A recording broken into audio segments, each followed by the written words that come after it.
Tonight, ladies and gentlemen, we invite you to see the most bizarre, the most strange and unusual attraction that has ever been seen here before.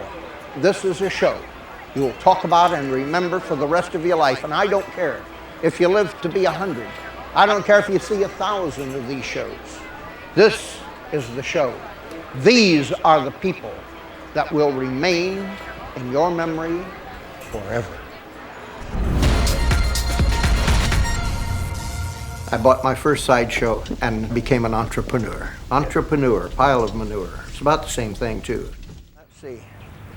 Springtime in Gibtown. And here's another project we're way behind in, is these backlit signs. Ward Hall is one of the last old-time sideshow operators still in the business. He's been called the king of the sideshow, and a few other things, too. This time of year, even performers, like Pete Terhurne, get shanghaied into doing last-minute odd jobs. The company's fixing to hit the road with a brand-new sideshow in a matter of weeks, and the list of worries is endless. Gosh, we haven't got much time left. Now, the deadline on this front is the end of this month, and it's quite large. In the scheme of show fronts, this is well over 100 feet long, and I put in some pretty long hours on it, as you can see. Johnny Meah is a show front painter, a master of a dying art. Until recently, he painted the large canvas banners that hung in front of sideshows. But nowadays, most shows have switched to painted trailers. The goal of this type of artwork basically is to sell tickets. And on a front, most Carnival fronts, you have very few choices or options as to the type of sell. It has to be either sex or violence or a combination of both, because softer fronts usually do not interest today's public. For everyone, getting the show ready is a race against the clock. But if Ward Hall doesn't look too panicked, maybe it's because he's done this before. Every spring for half a century. Getting ready to shed because his eyes are starting to gloss over. I didn't ask my father. I told him I'm going with the circus. And he said, well, you might as well go. You'll get it out of your system and be home in 2 weeks. My 2 weeks aren't quite up yet. Hall operated his first sideshow when he was 17. By the time he was 21, he owned one. He remembers when sideshows were standard fare in every circus and carnival.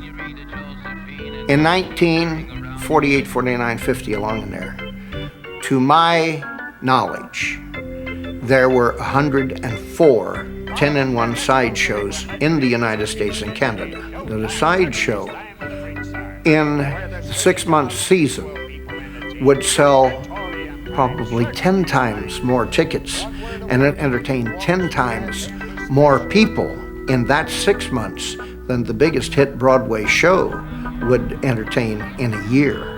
In an era with different values, unusual people were still the main attraction. Oh, the Oddities always were what you sold tickets on. They were so unique that they were one of a kind, and they were in great demand to be seen by the public.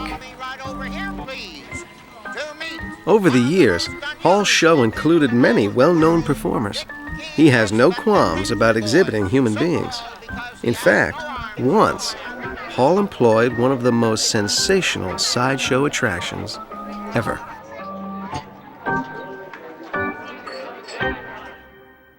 Tonight you're going to meet Schlitzie, absolutely one of the most unusual people in the entire world.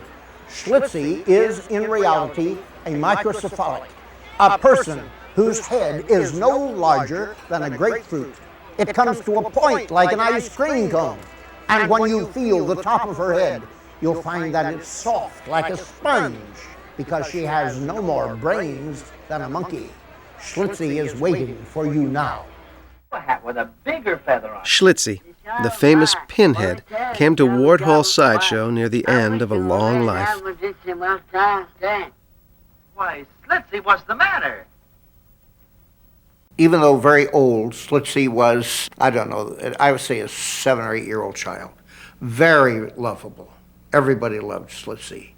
And Schlitzie had some very interesting mannerisms. If you would talk to Schlitzie, or Schlitzie loved to see people make a little mistake. If you were to drop a glass or drop your book or something, and Schlitzie would say, "Oh, you see? You see?"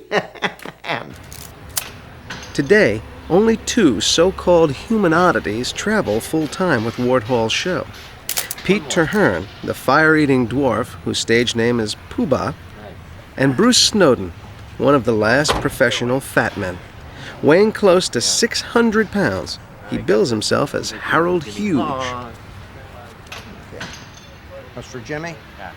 Okay, some years ago I was looking for a job. Looking through some old, what do you call it, books in Portsmouth, New Hampshire. I noticed picture of a sideshow fat man, who at that time probably weighed about 100 pounds less than I did. So it occurred to me, maybe I can get a job in a sideshow.